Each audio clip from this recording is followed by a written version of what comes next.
Hi,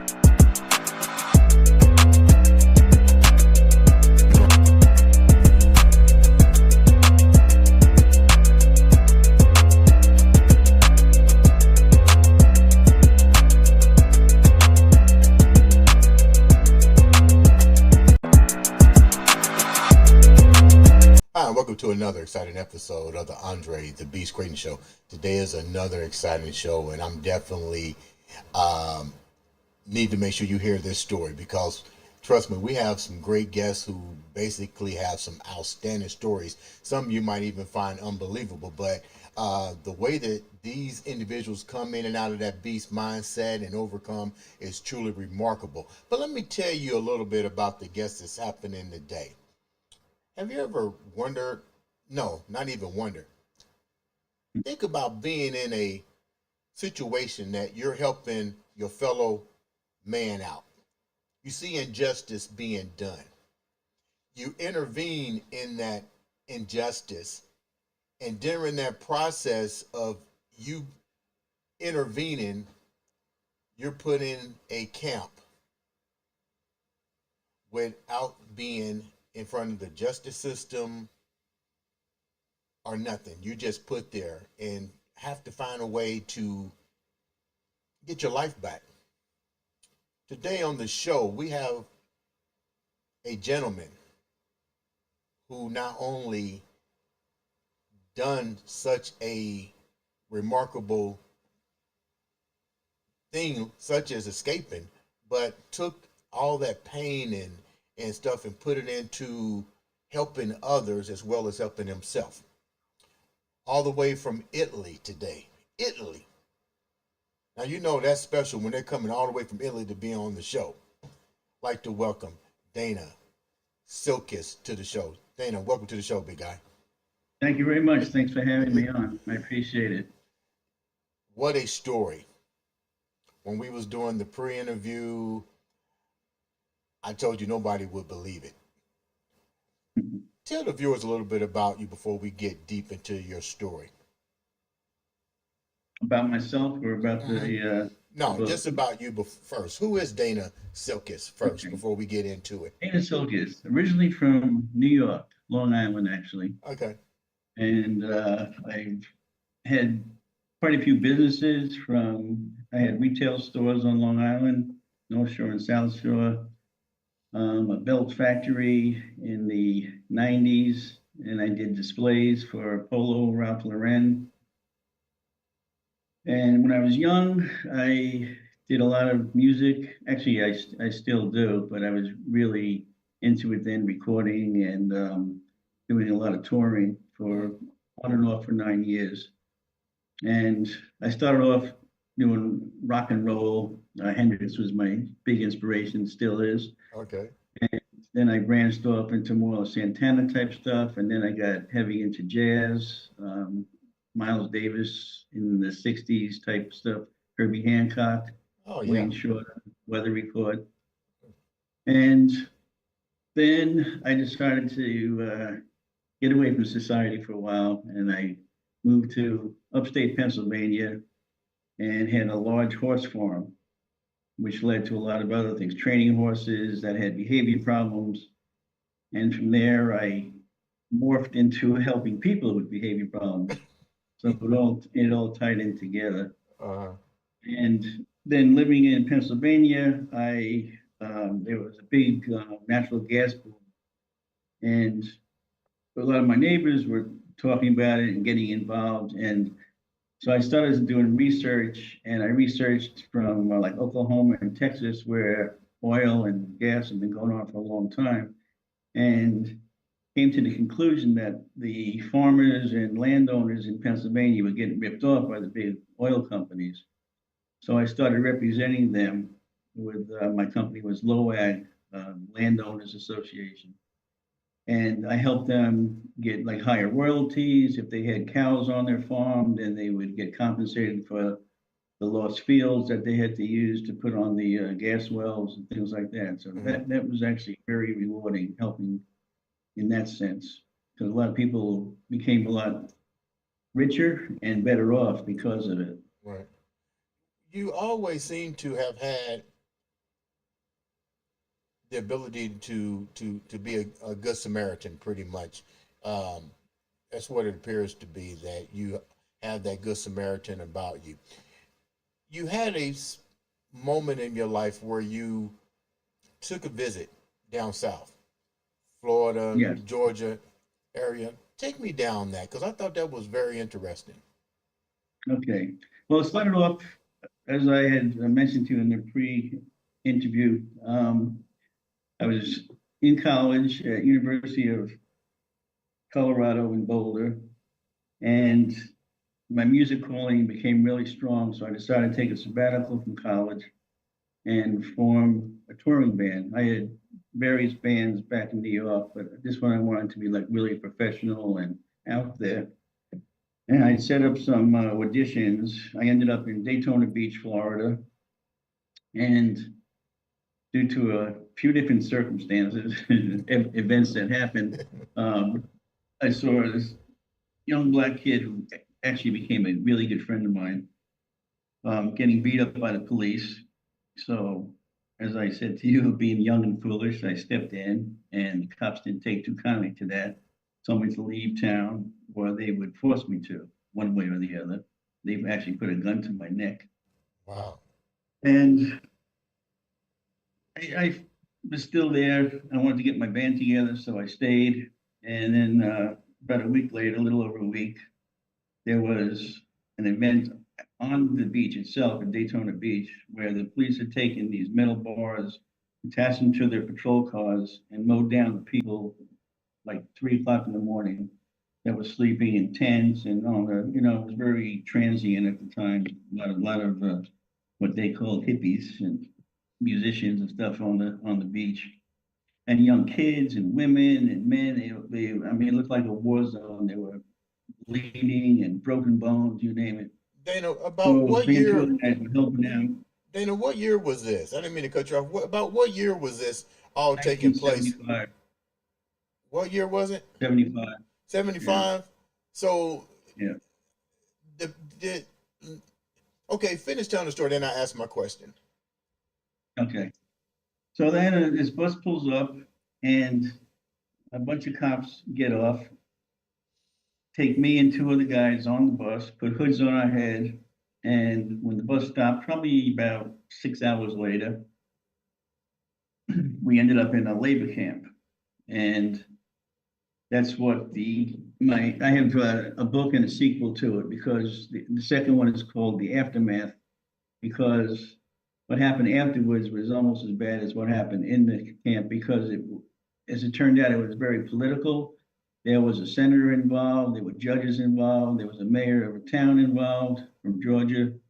So it was very complex. Mhm. And they actually found, when they were doing the investigation, they found two other camps, one in Tennessee and the other one, I think, in Western North Carolina, it was.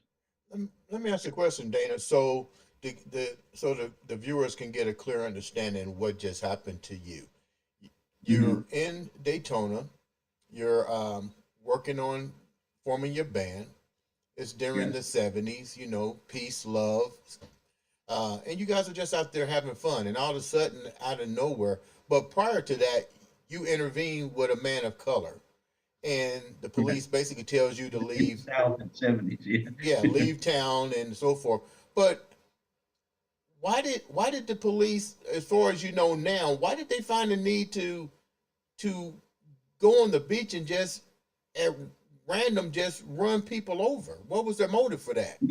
That came out later on because they wanted to clean up Daytona so that they would get more tourism and not have the transient people on the beach.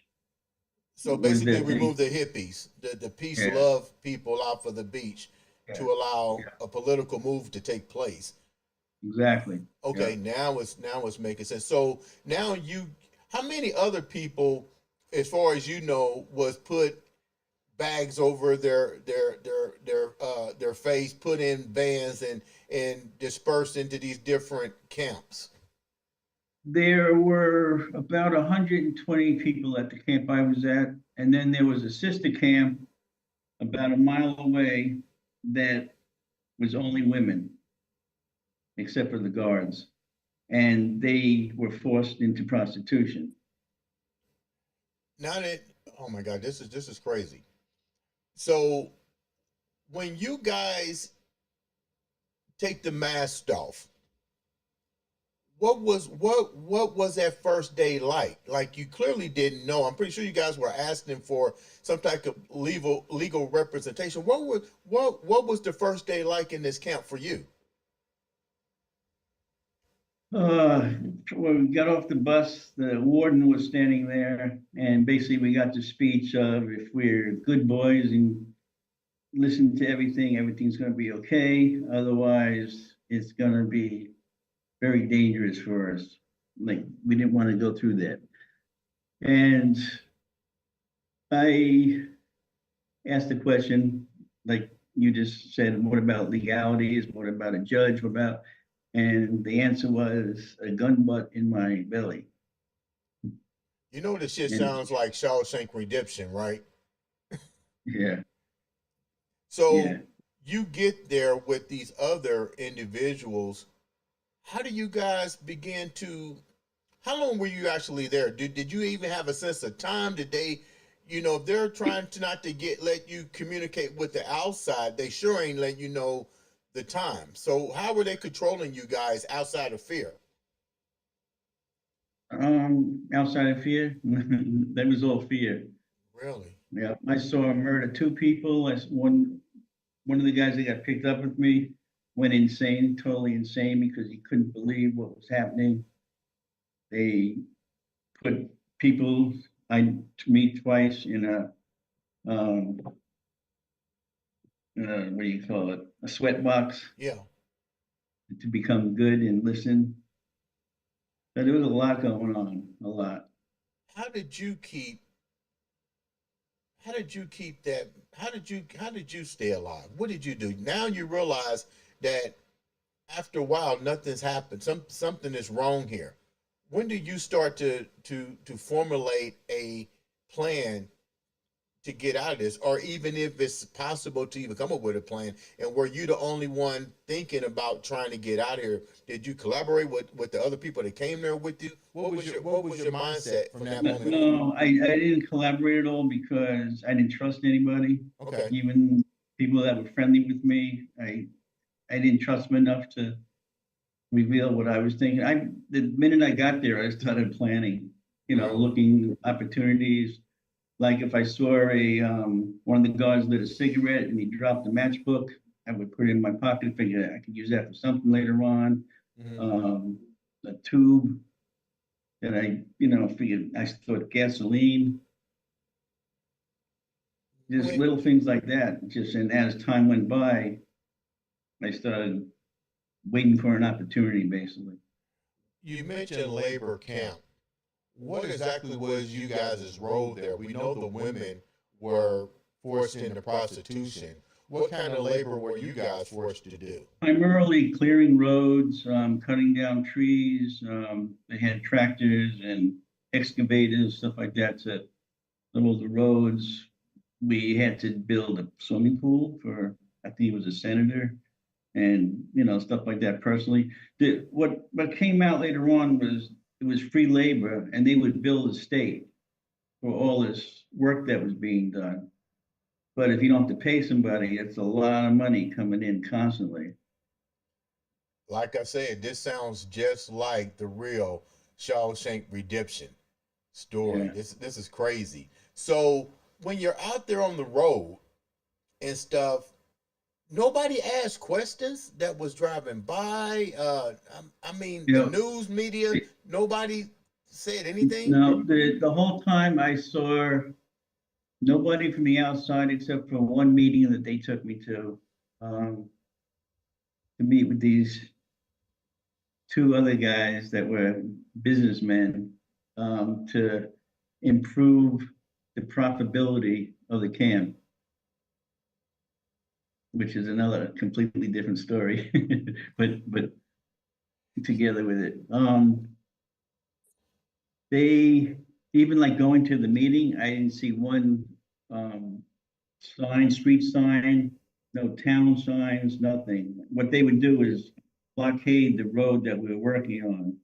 I So it got was you. off limits to, And they you know, probably only had meetings with the people that was politicians and corrupt people anyways to keep everything exactly, mellow. But my exactly. next question to you, and first of all, let me say thank you so much because I know it's a big time difference in Italy, but to even come back and reflect on what happened to you in your life, I know that had to be horrible to go Yeah, through actually, and be there. writing the book was very cathartic for me. That helped a lot Okay, because for many, many years I couldn't talk about it. You know, or if I heard like a car door slam, I would jump up, like right. almost like PTSD. You know, like the Did aftershock. any of the this is you have a family. I'm pretty sure everybody there had family, even the women. Hmm. Didn't somebody's family and friends reach out to the media as missing persons and they start to look? I mean, was there even a call for engagement now that you know about it? You know, now that you're released, that you get out. I had two friends that they hired a private detective who was an ex Daytona Beach policeman, and he's the only one that really looked into it. And he had a friend in the FBI, and the friend would only get involved unofficially Okay. because at the time, don't forget, that was Hoover time, J. Okay. Edgar Hoover, Okay. and the FBI wasn't much better at that time than the people that they were going after. When did your what did you do to get out? How did you escape? And when did you put that plan into action? And how long had you Um, been there? Wait a minute, Dana. How long had you been there before you took your plan into action? 7 months. 7 months. Now you said I had enough. What do you do? Yeah. Well, there was an opportunity that one of the tractors started sliding down, and one of the inmates got trapped under the tractor. So everybody started running to him. So there was a gas can on the side, and I used the rags I had and stuffed it into the gas can, lit it after took me, I think, 5 or 6 matches because I had buried them in the ground. And one finally lit. I lit the can, threw it under a car, and when the car, I took off when the car blew up. Did they come after you? I mean, you being released or escaping, did you have any proof that this stuff was going on? If you had it got picked up by somebody, like did you probably didn't think about that? Like, what were you gonna do if you got caught, or how were you gonna reveal that they're really crooked? These people aren't supposed to be there. Beyond crooked, yeah, murderers and I mean, you name rapists, you know, and some guys rape men. Some, I mean, forget it was horrendous. But I had my father was a big woodsman. He had taught me and my sisters like survival tactics in the woods and fishing and all that kind of stuff. So I escaped through the woods, and what I did, there was a river, and I waded in the river pretty far, like 2 miles. And when I got out, I take my foot with vines and leaves and walked maybe 20 feet, and then I walked backwards back into the river. And then I kept doing that in different places so that if they did come with dogs, they would lose the scent Hmm. in the water. And then if I came up on the bank, they would think they found me and then go back, and it worked. When you, what was the first thing you did once you was able to get? What was your safe house? Like, did you go to a safe house? Where did you go once you realized you was there? Now you got to stay on the lam because when you worried about them putting out an all police bulletin or something for you. Oh yeah, I was very worried about that. What I did was I saw this guy who was about my size, and I went up behind him, knocked him out, took his clothes, took think it was $120. I left the rest. I didn't take anything else from him. This was in Jessup, Georgia. Went to a bus terminal and took a bus to St. Louis just to get away. And they never got me from that. What happened was when I got in touch with my friend in Daytona Beach, he said that the FBI was there. They were looking for me. So I had to go back to Daytona, but I went home to see my parents first in New York, and then I went back down. What was the purpose of you going back down to Daytona to cooperate So with the that feds? I figured they would get me for something. So I figured instead of being on the run, I was so tired of every day being there. Mhm. And luckily for me, as it turned out, when I gave evidence, they basically gave me immunity. And I never faced any charges from them either because of the horrific circumstances of it. What evidence could you possibly have given them except for basically taking them to the location? But you probably didn't even know where the location was really at because they covered you guys' No, face.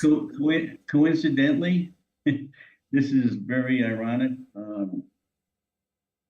2 days after I escaped, my friend and the private detective and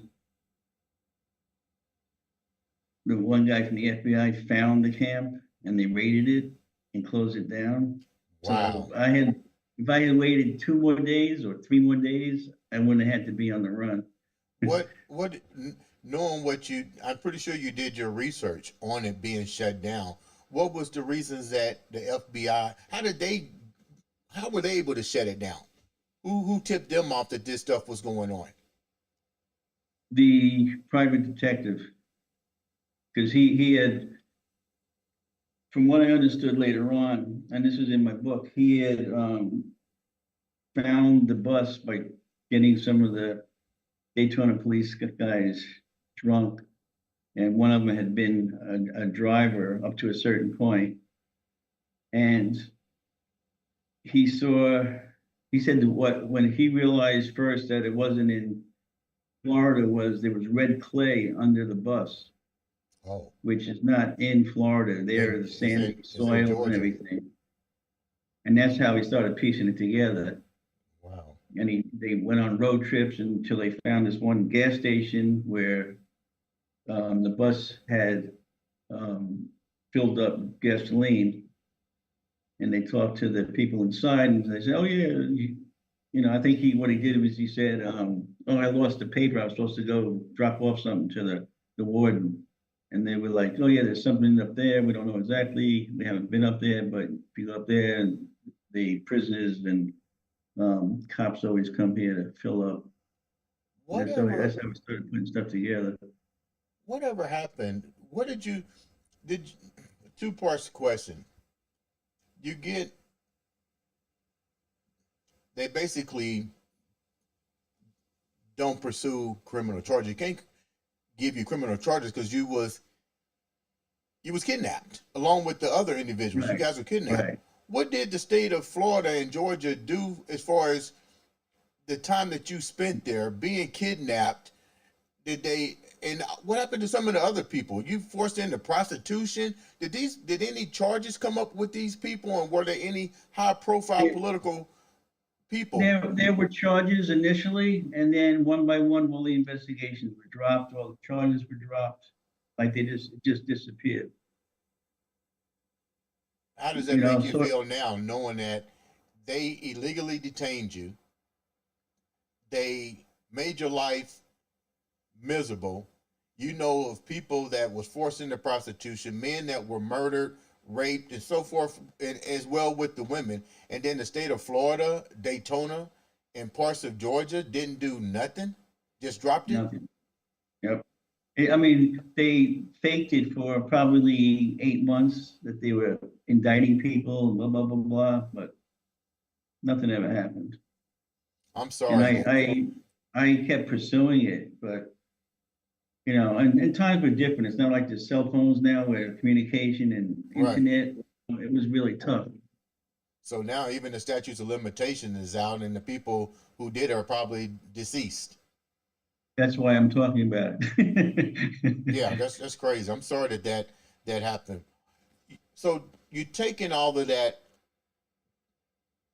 pain and you put it into a beautiful book, Midnight's Journey.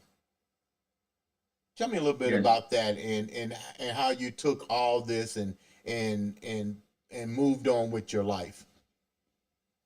Well, what I did through the years before I published anything was to write down memories of what happened and the people, and basically wanted to dedicate it to the people who didn't survive Hmm. that I knew. You know, that was very painful to me that they weren't able to, because a lot of them were really good people. They were just the wrong place, the wrong time, like I had been, and taken there. So from there, I remember making the choice of, do I keep this rage inside of me and the hurt and the pain and remorse of my life that had been lost? And I decided, instead of being letting it eat me up inside, to incorporate that and strengthen myself, my resolve. And I had, when I was younger, before this all happened, I was heavy into martial arts, mostly Shotokan and Aikido. Hmm. And that's one reason that helped me survive in the camp. But more than the physical, the mental toughness that you have to do to be good at it. Hmm. And that helped me to really focus, especially after the camp, to be able to incorporate myself into a better person Hmm. instead of, you know, crying about what happened to me. And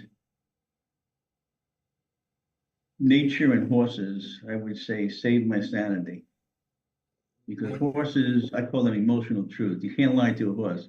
You could Okay. be smiling with somebody and tell them one thing, you walk in next to a horse, and they'll, if your vibe is not right, they'll run away from you or back away from you. Okay. So I started learning about that. What I did is it was funny how I really got into it. I'd always wanted horses, and I used to ride whenever I could, but never owned a horse because I didn't have enough property then. And I saw this ad in the paper when I was in Pennsylvania before I had my farm, and it was a pregnant lady who wanted someone to exercise her horses because she was too far along to be able to ride. So I did. She had two Tennessee Walkers, and I started riding them, and like they listened to nothing. They did whatever they wanted to. Right. So I'm like, this is crazy. So I said, I have to figure out a way to train horses. So what I did is I went out west, back to Colorado and parts of South Dakota, and I studied wild horse herds, Mustangs, how they communicated with each other. And then when I went back east, I used the same methodology to communicate with the horses, and it's amazing how it works. Like Really. like a lot of people don't know, if you can force a horse to go in a forward direction for at least a quarter of a mile, and you don't hurt them, and then they realize they're not in danger, they'll come back and listen to you because now you're the herd leader. Wow. That's what the stallions do. They force the horses to wherever they want to go, to a watering hole, to where there's better grass. And so I would take them in a round pen and start controlling them that way, just by communicating. Hmm. Get back on the horse, and whatever you do, I can use two fingers on the reins, and they would go where I wanted them to. How do you So use? then other people started finding out, other pregnant women. So I had a whole business going on with that. It was really cool. How But did that's you? how I started training horses. Yeah. How did you? But you not only train the horses, but you do something totally remarkable now. You use those horses to understand personalities and to change personalities of our young youth. How does that work? Right. How did you come up with that? Yeah. Um, it was really in the beginning stages when I would try to talk to other therapists. They said that it was voodoo and all this strange stuff, but actually now it's pretty well accepted. Um, we use the horses to unlock the personalities of children and young adults with cognitive behavior problems. As I told you before, ones that had trouble with the law or at school, they couldn't get along, and then, they put them in juvenile delinquent facilities.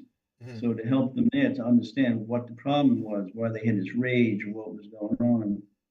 We used the horses. I work with certified therapists, and we would give the children a chore to do, to either like go capture a horse in a corral, give them a lead rope and a halter and say, put it on the horse, bring it to me. And the way children reacted, and we did a lot of other games also, but Right. the way the children reacted would tell us, would open up a personality path for the therapist to follow. So one kid went up to the horse and the horse kept backing away, and people, say it was a girl, did the same thing over and over again. That's usually indicative of a abusive relationship, where they go from an abusive father to abusive boyfriend. Like, they don't change their pattern at all. Someone else might do it and turn around and say, I never did this before. You do it for me. Here, here, here. And that's somebody who's codependent. Mm. Or, obviously, then you can have somebody who does it and the first thing didn't work. They try something new and then they're successful. There's somebody who's more confident, and it gives you a beginning of where to open up the person. What is the success rate with this type of treatment um, with the young kids? Have you noticed a tremendous change in them, their personality? I mean, Oh yeah, over what's the the course success of rate? 3 or 4 months, a lot of them actually stayed and helped out with the horses after that, or like their grades started improving a lot.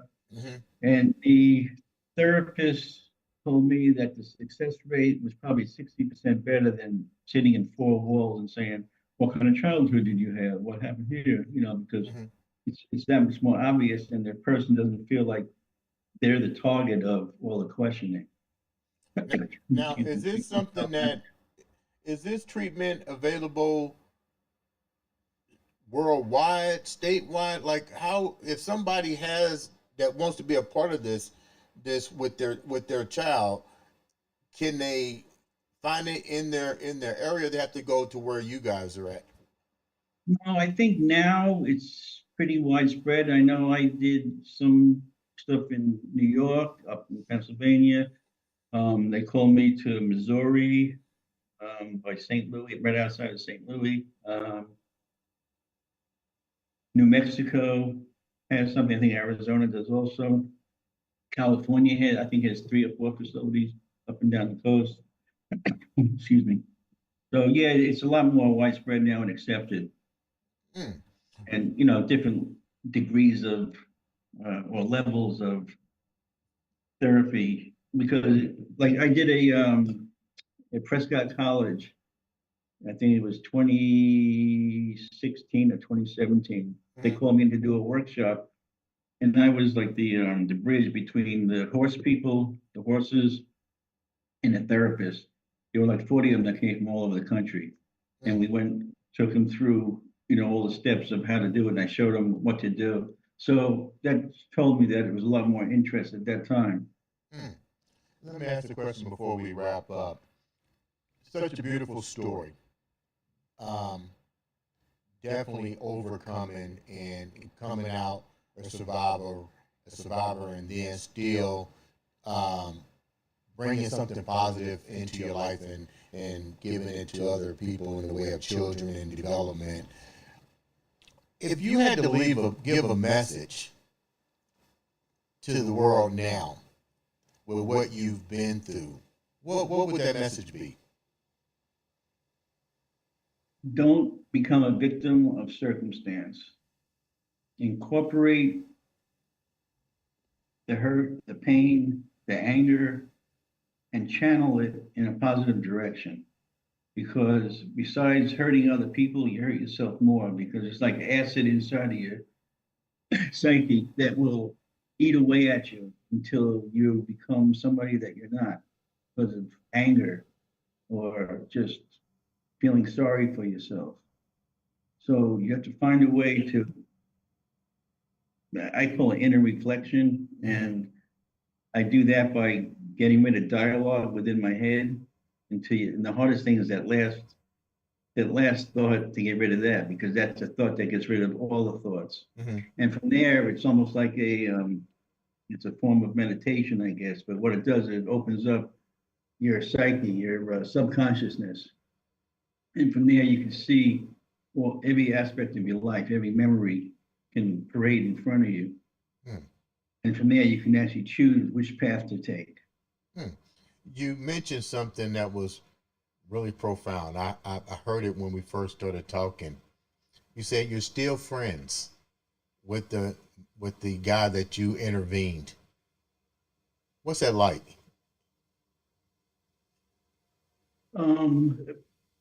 Very enlightening because back then he's partially why the camp was shut down, because he was so persistent to keep after the private detective to find me. And he didn't know me that well at the time. You know, like he just was thankful for me helping to save him, because who knows what would have happened. Mm-hmm. And we just became closer and closer and closer. And little did you know, you saved his life and he saved yours at the same time. Right. Very well said. Yes, exactly. Yeah, that is, man, I'm getting emotional. That's crazy. How can the viewers get your book, and how can the viewers reach out to you for guest speaking and really to hear your story? But my book is Midnight's Journey, MIDNITE apostrophe S Journey, and there's two of them, the aftermath also. And I have a website. It's my name, www.danasilkiss.com, which basically explains everything about the book. And also, interestingly, there are people who are interested in turning it into either a series, limited series, or a feature movie. Really? And I'm in talk with a few people, but you know, it always comes down to funding. So we're looking for an executive producer. Really? At one point, Ray Liotta was very interested, and things were moving forward, but rest in peace, he died, and that fell apart. But it was at that level of interest. You know what? Somebody will, you've already put it out there in the universe. Somebody will pick it up. Trust me, they will pick it up. I think it's a great story. It's definitely a remake, a remaster of Shawshank Redemption. And I watched that movie repetitively. Yeah. Once again, I know this was difficult to come and share this story because you have to relive those moments. Yeah. But at least you've comfortable with it at this point in your life. Yes, I've come to terms with it. Yes, I and appreciate- music has helped me a lot. Music always soothes my soul. Are you still playing music? Oh yeah, drums and percussion. Yep. Okay. I appreciate you coming on the show, Dana. I appreciate it so much. Ladies and gentlemen, this has been another exciting episode of the Andre the Beast Crayton show. Thank you, sir, and stay in touch.